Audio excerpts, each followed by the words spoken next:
What's more Star Trek? Star Trek, Strange New Worlds, or the Orville, New Horizons? The Orville, New Horizons, without a fucking doubt.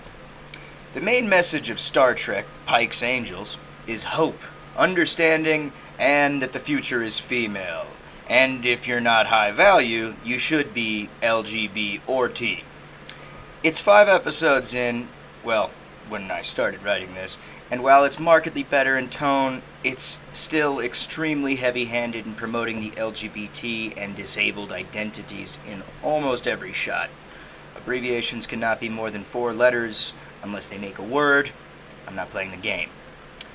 And yeah, the disabled identity. This is sort of new to me and truly insane, but yes, we should apparently give tremendous amounts of responsibility to people with debilitating physical and mental disabilities. Star Trek has been co-opted to promote the values of the World Economic Forum, which are essentially just embracing the behavioral sink theory because they think of themselves as the rats in control. If you aren't familiar with the behavioral sink theory, it was initially a rat utopia with enough space and resources for about, I believe it was 3,000 mice or something, but it always topped out way before that point at around 300, and they would start exhibiting some really weird behaviors. Like, they'd all, even though there were multiple levels with food in every level and things, they all accumulated in specific areas. The men got extremely violent and started clanning together, and just it appeared to be random gang warfare amongst the rats. And then there were a few of the pretty ones who were treated up into the higher levels of the thing and just groomed themselves all day and ate and didn't really interact with anybody. Sexual behaviors changed dramatically. A lot of them were just fucking whatever was near them, pretty much. And yeah, then they all died out, like way before they should have, basically. Like, there was plenty more room for them to grow, but they didn't, and they died. Essentially, this group believes, and if you want to learn more about it, check out Today I Found Out on YouTube and look up Behavioral Sync. Essentially, this group believes we are already in this process for mankind due to industrialization. It can't be stopped. It shouldn't be stopped because have you seen how crowded Paris is? Me either. But apparently, it's frustratingly full. In fact, their goal is to accelerate the decay by convincing you and me to embrace it. What's wrong with being one of the pretty ones? Nothing, right? You're not hurting anyone but yourself. Live your best life. Hashtag Eat, Pray, Love. And each generation, Paris and Hawaii will get less crowded. At least that's the idea. That's the cover letter, the brochure that they've sold the spineless jagoffs that run Hollywood and subsequently Star Trek. Nearly every shot contains a stunningly beautiful CGI recreation of space, as well as at least one disabled LGBT or mentally ill character. The chief of security has panic attacks. Their chief engineer is blind. The pilot is non-binary. Apparently, the chief engineer's other alien senses make up for his loss of sight, but I don't know, man. Exactly what other senses are you going to use to find the Phillips head when the ship gets hit by a photonic torpedo? Even if his other senses do compensate too, he has eyes, other Andorians aren't blind. Why doesn't he want sight? Why doesn't he want a prototype of Geordi's fucking visor? I'm gonna guess because it's easier to advertise with a thin, attractive, blind person than an obese person. Because an obese or just an unattractive person even doesn't sell products. Those are essentially the only unrepresented groups on the Enterprise, the obese and unattractive. None of them. I see lots of them when I go outside, but not one in this universe. The chief of security with panic attacks. That doesn't seem to bother anyone. I mean, can you think of any situation where having a chief security lockup in fear could be a problem? Nah. Now, I canceled my Paramount. Like, I only had the trial membership because I wanted to check it out, Strange New Worlds. I knew it'd be shit, but give it a go. So I only got 5 episodes in, and it's trash. For the most part, I mean, yeah, it's trash. It's better than the other Star Treks, but it's still not good. Now, the Orville, New Horizons, Season 4.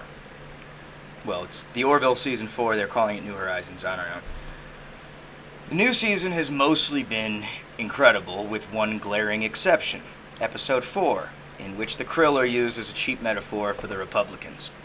The extended CGI shots and overall lack of a cohesive story tell me that Seth probably didn't want to make this episode at all.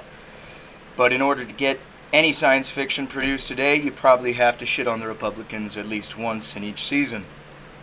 McFarlane has drawn some distinguishing differences between his philosophy and that of Gene Roddenberry's, with his acceptance of the idea of genetic manipulation and the merging of man and machine in Episode 3. Unlike Star Trek, which always took a very strong stance against man playing God, the Orville embraces the idea that through technology, we humans will eventually become beings like the Q. I don't agree with this idea, but it's not surprising from McFarlane, who is undoubtedly within the elite circles of this world. He would embrace it... Undoubtedly within the elite circles of the world would embrace them as he believes himself to be one of the lucky few who may actually get to merge with machines and live forever. Something he plainly states at the end of the episode he would like to do. He'd like to live forever just to see what happens. Now, personally, I've never understood the logic behind this thought. You can't upload your consciousness, as they say. Upload your consciousness. What they seem to think of as immortality, I see as a copy of your ego forever affecting the world after you're gone. That's all. To me, that is nothing but arrogance and a cheap attempt at cheating death. It doesn't actually accomplish that goal at all. It's just a petty moral desire. But you can't expect to agree with the show runners on everything, so. And even though it's not Star Trek, but it is Star Trek. It is the next phase of Star Trek. I mean, you can tell McFarlane really loves the IP, really loves the original series, the Next Generation, all that. And if he changes philosophy in any way, he does it in good faith. So, I don't agree with him about the whole immortality for humans and playing God type thing, but I could see how it could be. I could see how it would be tempting. I grew up hearing about this sort of thing all the time. Like, oh, you're so lucky. In your lifetime, you're going to be able to upload to whatever and live forever. Even when I was 11, hearing my dad say that, I was, no, I'm not. That's not me. Like, and I guess you could make the argument about, if the hammer, if you buy a hammer and first the handle breaks and then the top breaks and you've replaced both parts, is it still the same hammer? No, it's not. Which is why I know when you upload, you're not. That's not you. It's just a copy of the ego, and that's just fucking cruel to make the rest of us deal with for the rest of eternity. In the most recent episode, he explored the all-male Mocklin species again, and makes a clear metaphor against performing permanently altering surgeries on minors. So he hasn't gone full woke, and that's nice. Of course, you had to make it to nearly the end of the episode to get the one line explicitly stating that he thinks it's wrong to perform sex changes on minors. Understandable, since that would have gotten the show canceled if it had been at the beginning of the episode. And, I didn't know what he was trying to say at first with that. But that's kind of what makes it good, too. If you know right off the bat where the writer stands without him having to explain himself, it's probably not a very well thought out point. That'd be like watching CNN.